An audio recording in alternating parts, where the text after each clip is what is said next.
know you've been smiling in public and breaking in private. I know you've been showing up for everybody, even when nobody's been showing up for you. You're walking around, full face beat, edges laid, outfit on point. But inside, you're one heartbreak away from breaking all the way down. You're not alone, you're not broken. You're just bruised. And tonight, it's time to stop rehearsing the pain and start receiving the healing. Sis, I came to tell you this with love but with truth. You can't build your future with bricks made of old pain.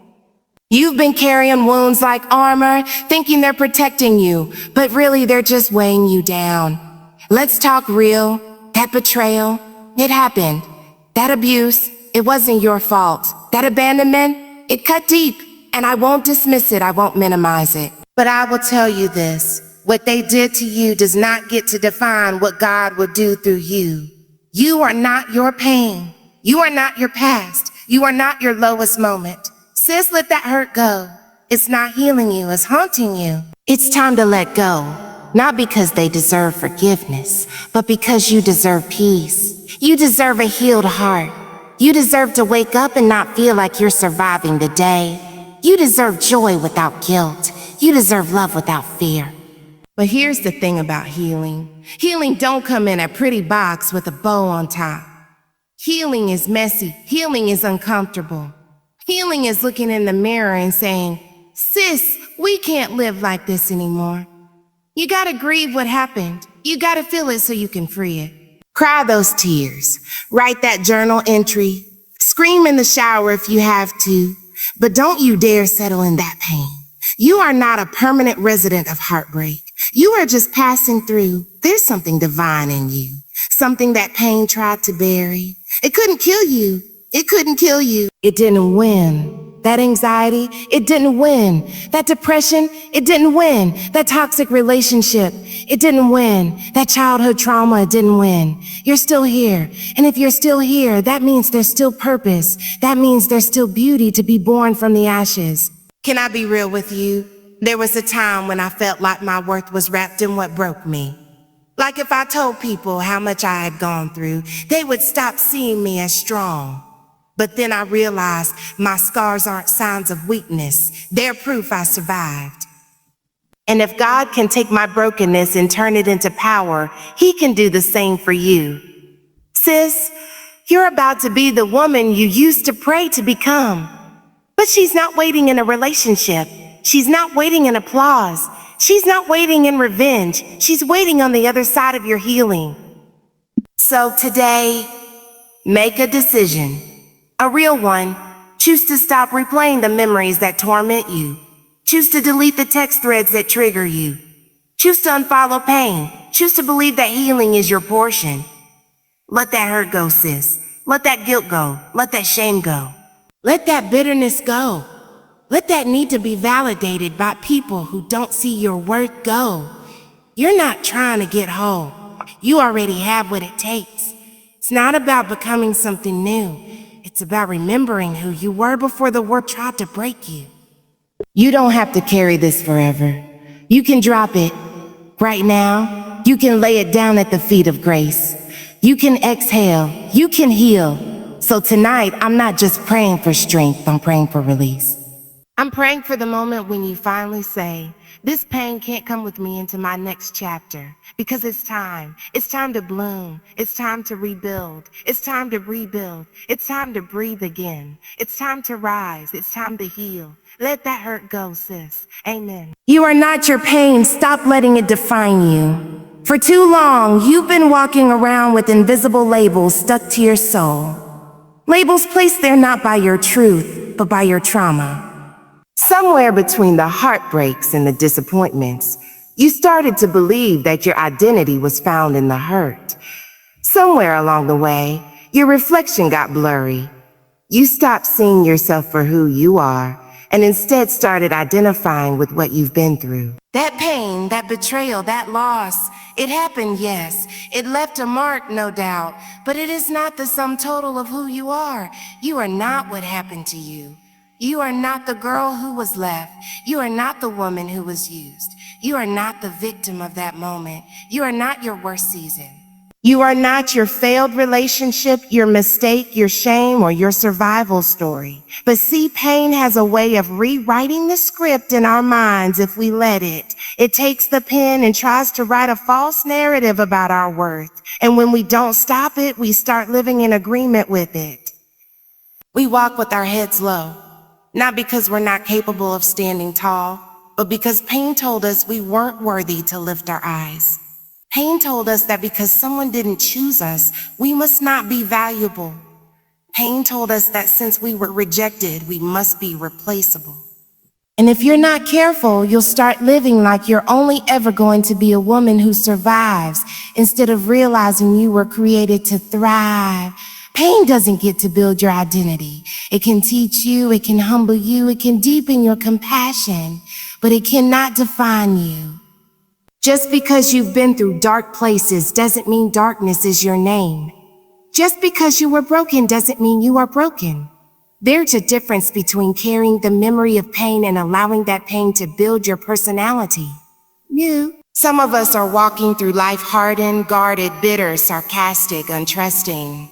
Not because that's who we are, but because that's what pain taught us to become. That's not your real self. That's your wounded self in survival mode, and survival mode was necessary for a time. You had to make it through what should have broken you. You had to build walls to stay safe. You had to toughen up just to get out of bed. I get it. You had to do what you had to do. But survival is not your destiny. You were not created just to survive pain. You were created to outgrow it, to rise beyond it, to outlive it. But that can't happen if you keep introducing yourself by your wound. Stop calling yourself damaged. Stop making your pain your personality. Stop aligning your identity with what tried to destroy you. That's not power, that's imprisonment. Sis, you can't heal from what you've accepted as your truth.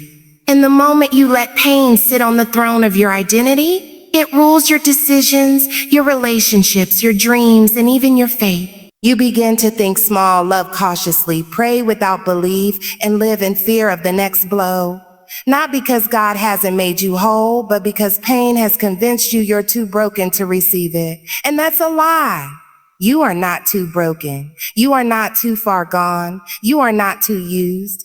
You are not too late. You are not too fragile. You are not too forgotten. Every time you reduce yourself to what hurt you, you rob yourself of the future that's calling you. You're more than the girl who was cheated on. You're more than the daughter who was never protected. You're more than the woman who made a mistake. You're more than the one who cried herself to sleep. That happened, but you are still becoming. That pain is part of your story, not your identity. You are not your depression. You are not your anxiety. You are not your addiction. You are not the worst thing you've done, and you are not the worst thing that's ever been done to you. You are still worthy of love. You are still worthy of purpose. You are still worthy of joy. You are still worthy of rising. But none of that can happen until you stop rehearsing the version of you that pain created. She served her purpose. She kept you alive. But it's time for her to rest. It's time to reintroduce yourself, not as the broken one, but as the healed one in progress. The whole woman who knows her worth, even though she's walked through hell.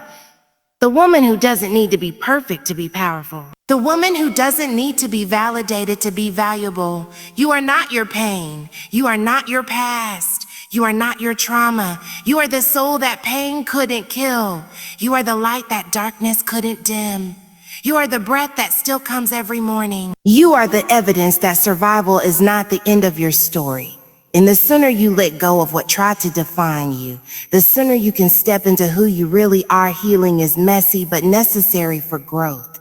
It doesn't look like what we imagined. Healing isn't a soft glow and a peaceful morning with birds chirping in the background. It's not always the peaceful retreat, the spa day, or the treat yourself moment we post about. Healing, real deep soul level healing, is raw. It's gritty. It's uncomfortable. It's the nights when you're crying on the bathroom floor and still have to show up the next day like everything's fine. It's waking up with a heavy heart and still choosing not to numb yourself again. It's choosing to confront what's been hidden, buried, and ignored for years because something in you knows that pretending isn't working anymore. We glamorize healing like it's a Pinterest board, like it's a vibe you can catch with candles and a playlist. But true healing doesn't feel beautiful while it's happening.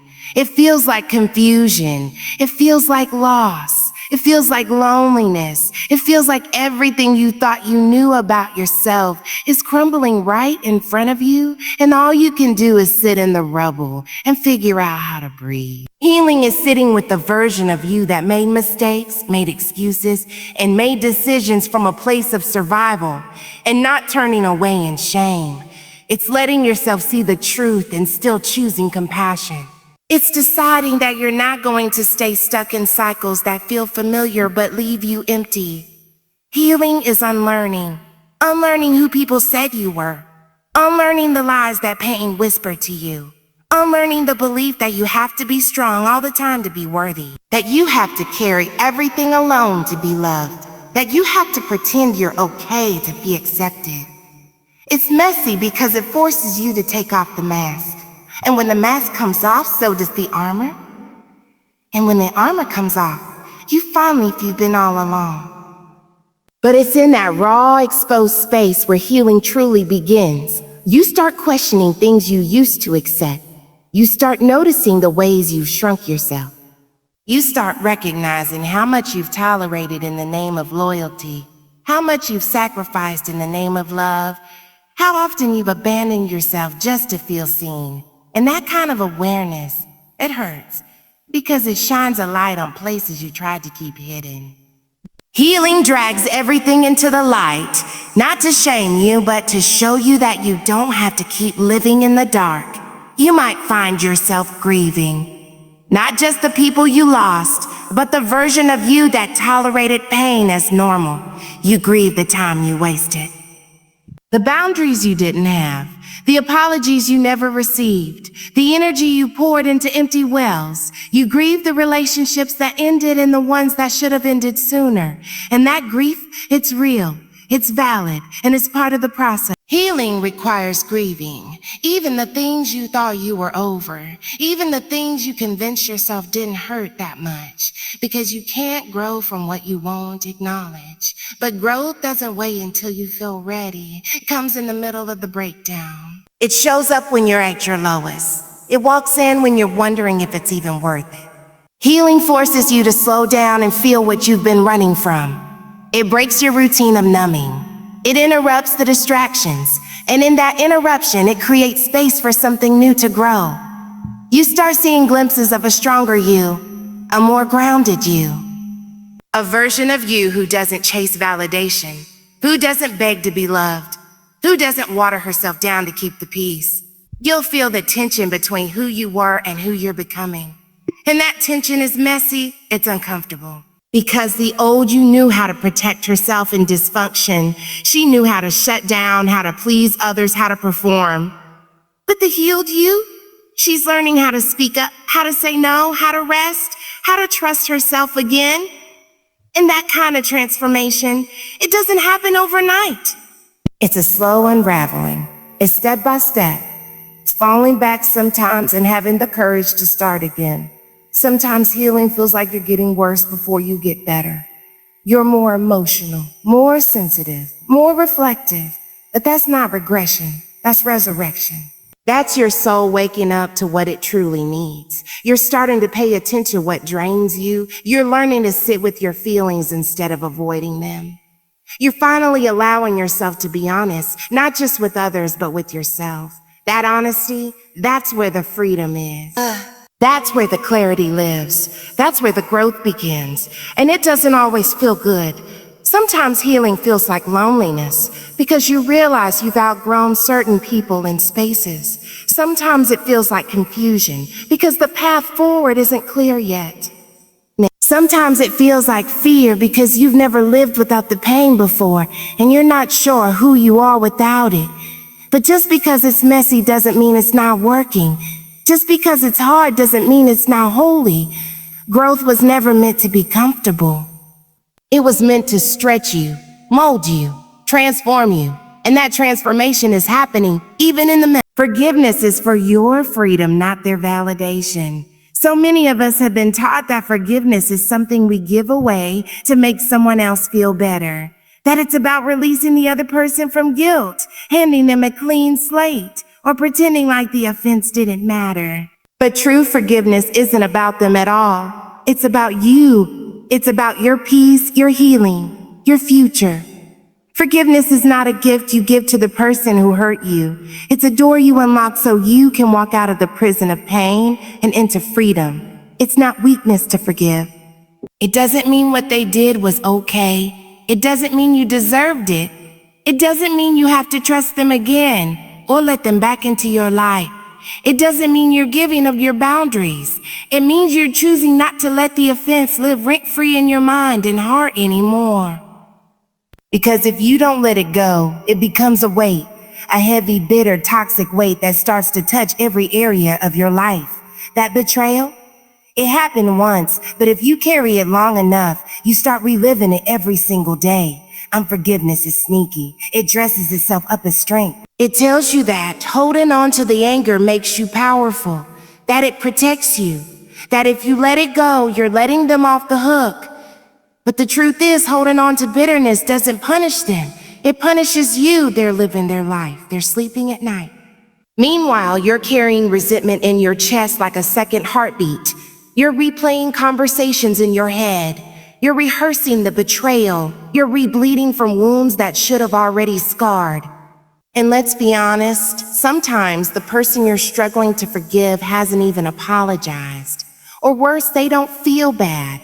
They don't acknowledge what they did, and that burns. Because we're wired to want justice, to want closure. But if your healing is attached to their apology, you may never get free. If you need them to validate your pain before you let it go, you might stay bound forever. That's why forgiveness has to be for you. Not because they said sorry. Not because they earned it.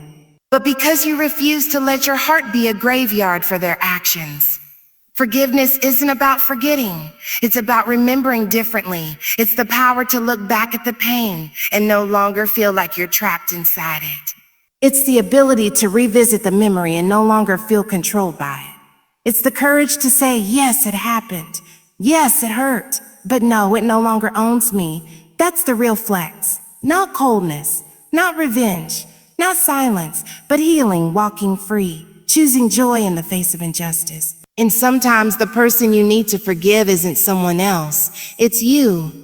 That can be even harder. Because self-forgiveness requires a deep level of honesty. It means owning the mistakes you made, the people you hurt, the signs you ignored, the decisions you regret. It means facing the part of you that's not perfect and offering her grace anyway. Because as long as you hate the past version of yourself, you'll keep sabotaging the future version you're trying to build. You can't shame yourself into wholeness. You can't bully yourself into growth. You can't stay mad at yourself and expect to heal. Forgiveness is the bridge between who you were and who you're becoming. And crossing that bridge means acknowledging that your past doesn't disqualify your purpose, that you're not beyond redemption, that you're not the sum of your worst choices. That just like you believe other people deserve second chances, so do you. And let's not pretend like forgiveness is easy. It's not a one-time event, it's a process. Some days it's waking up and deciding not to speak on it again. Other days it's crying all over again and choosing to release it anyway. Forgiveness doesn't always come with closure. It doesn't always come with understanding. Sometimes you won't get the full story. You won't get the truth you deserve. And that's where forgiveness becomes a radical act of self-love. It's you deciding, even if I never get clarity, I will still choose peace. There's power in releasing what hurt you. Not because it didn't matter, but because you do. Your joy matters. Your peace matters. Your future matters. Carrying bitterness robs you of presence. It keeps you locked in cycles. It makes you hard when you're meant to be soft. It makes you guarded when you're meant to be open. And the longer you hold on to it, the harder it becomes to receive what's meant for you. Forgiveness clears the space. It makes room for new love, new freedom, new joy, Not surface level joy, but the kind that's rooted in liberation. The kind that's not dependent on circumstances or people's behavior. The kind that flows from a healed heart. A heart that's been bruised but not bitter. A heart that's been cracked but not closed. A heart that's been through fire but came out refined, not burned. You may not be able to go back and undo what happened, but you can decide how much power it has over you from this moment forward. You get to choose whether you'll stay chained to it or whether you'll break free by letting it go. Not for them, not to excuse it, not to pretend it didn't matter, but because your soul deserves rest. Your heart deserves softness. Your mind deserves stillness. Your scars are proof you survived, not signs of weakness. We live in a world that tells us to hide our scars, to cover them up, to airbrush them out of our pictures and pretend like the pain never happened. But every scar tells a story, and if you're brave enough to stop hiding yours, you'll see they speak volumes about your strength. A scar means the wound tried to take you out, but it didn't. The bleeding stopped. The pain didn't win. The hurt didn't have the final word. You walked through something that could have crushed you, but you didn't stay broken. You healed even if it was slow, even if it was messy, even if nobody else noticed. That scar is not a flaw, it's a trophy. Scars aren't always visible. Some are physical, yes, but many are buried in the soul. Deep cuts from betrayal, disappointment, rejection, abuse, shame. You may not be able to point to them on your skin, but you feel them when you try to trust again. You feel them when you get close to joy but pull back out of fear. You feel them when you flinch at kindness, because the last time you let your guard down, you got hurt. But the presence of those scars doesn't make you weak. They make you real. They show that you've lived, that you've risked, that you've loved, that you've learned. Weakness isn't surviving with scars. Weakness is pretending you've never been hurt. Weakness is hiding behind a false image of perfection and calling it strength. True strength is showing up with the limp and saying, yes, I've been wounded, but I'm still walking. True strength is walking into the room with your story intact, no longer ashamed of the pages you didn't want to write. It's being honest enough to say, I've been through something. I've cried. I've fallen. I've doubted myself. But here I am. Your scars are your witness. They stand as silent evidence that you've seen darkness but refuse to stay in it. Don't let the world trick you into believing you have to be untouched to be worthy. Don't let culture tell you that healed means flawless. It doesn't. Healing doesn't mean there's no trace of what happened. Healing means it no longer hurts the same way. It means the memory may still exist, but it doesn't rule over you. It means you can look at the scar and remember the pain without reliving it. That's growth. That's power. That's healing in motion. And it's yours, not in spite of the scars, but because of them. There's beauty in what you've endured. Not because pain is pretty, but because perseverance is powerful. Every time you kept going when it would have been easier to quit, a scar was formed. Every time you forgave when you had the right to be bitter, a scar was formed. Every time you showed up when you felt like hiding, every time you loved when your heart wasn't fully mended, every time you chose growth over comfort, scars were forming. And with every scar, a deeper level of wisdom and resilience was being birthed in you. Some of your scars came from battles no one else knew you were fighting. You had silent wars, private pain, moments when you were barely hanging on, but nobody could see it. And yet, you kept showing up. You kept smiling through the ache. You kept choosing hope in the face of hopelessness. And that kind of strength, that's not soft strength. That's warrior strength. That's divine strength. That's the kind of strength that can't be faked because it was forged in fire. The thing about scars is that they remind you of what you've overcome. They help you measure the distance between who you used to be and who you are now. That version of you who didn't know if she'd make it, she made it. She survived the storm, the silence, the struggle. She endured nights where peace felt like a foreign language. And now she's standing, maybe still shaking, maybe still healing, but standing nonetheless. And every scar is part of her story. Not a story of shame, but a story of survival. You might have been told that your scars make you less lovable, less whole, less clean, but they don't. They make you more aware, more compassionate, more discerning, more equipped to help someone else. 'Cause you've been there, and when you've been there, you speak with a depth that only pain can teach. You carry a presence that only survivors possess. You walk with a quiet kind of confidence that doesn't need attention, because it's rooted in truth, the truth that you've already overcome more than most people know. Scars remind you that you can do hard things, that you faced storms and found your footing again, that you've rebuilt yourself from pieces, that you've cried and still carried on, that you've lost and still found joy, that you've bled and still chosen love. You didn't get here without cost. But look at you, still becoming, still growing, still healing, still open. You've been through the fire, and the fire didn't burn you. It refined you. It taught you how to live without pretending. It taught you how to show up without the mask. It taught you how to honor your past without being bound by it. The woman you're becoming is waiting on the other side of healing. She's not in your past. She's not in the old cycles. She's not in the places where you were overlooked, mistreated, and misunderstood. She's not hiding behind the pain you've normalized. She's not trapped in the old narrative that told you to settle, to shrink, to silence your voice. No, she's ahead of you. She's waiting in the freedom that comes after you let go. She's standing on the other side of the walls you built to survive. She's living in the peace that follows the storm, the clarity that follows the chaos, the confidence that blooms from the ashes of who you used to be. The woman you're becoming doesn't play tug of war with her past. She doesn't compete with the version of herself that accepted less. She honors her struggle, but she no longer lives in it. She thanks the broken roads that led her here, but she's not setting up camp there. She's been through enough to know that healing isn't optional. It's essential. She understands that healing isn't about being perfect. It's about being whole. It's about being honest. It's about making peace with what hurt her and deciding that it doesn't get to lead her life anymore. You can't meet her until you release what's holding you back. And I know that release is scary. Letting go of pain means stepping into unfamiliar territory. It means walking without the crutch of anger. It means facing the truth without numbing. It means forgiving people who never said sorry. It means forgiving yourself for what you didn't know, for what you tolerated, for how long you stayed.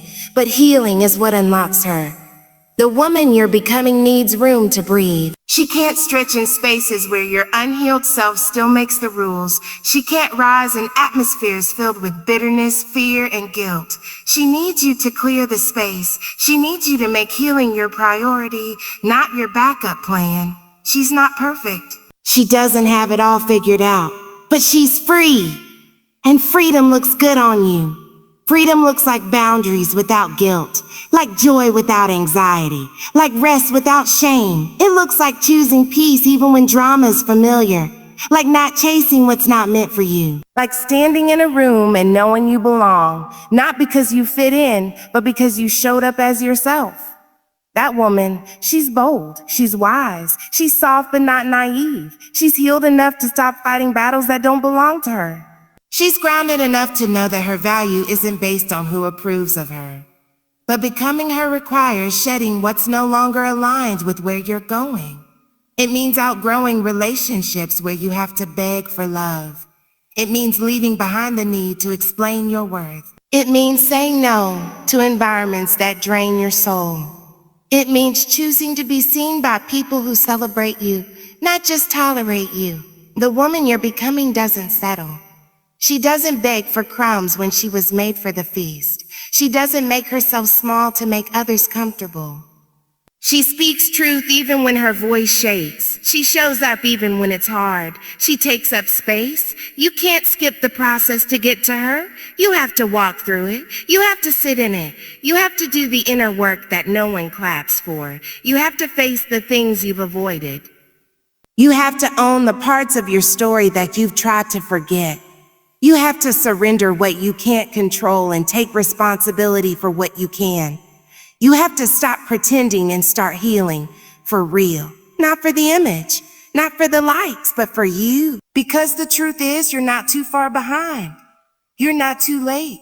You haven't missed her. She's still within reach. Every small act of healing pulls you closer to her. Every boundary you enforce, every tear you let fall, every prayer whispered in the dark, every journal page stained with truth. Every moment you choose growth over comfort, truth over performance, healing over hiding, you're becoming her. Slowly, steadily, quietly. Even when it doesn't feel like it, something holy is happening in you. She's not a fantasy. She's not an unreachable goal. She's real. She's already inside of you. She's just been buried beneath the noise, buried beneath survival mode, buried beneath the heartbreak and the lies and the labels. But healing brings her forward. Healing reintroduces you to the version of yourself you were always meant to be. The version who doesn't just survive, but thrives. Who doesn't just show up, but stands tall. Who doesn't just dream, but builds. Who doesn't just heal, but helps others heal too. So don't let the process discourage you. Don't let the pain stop you. Don't let the mess convince you that nothing's happening. Healing isn't linear, but it is powerful. And every step forward is worth it, because she's waiting. She's ready.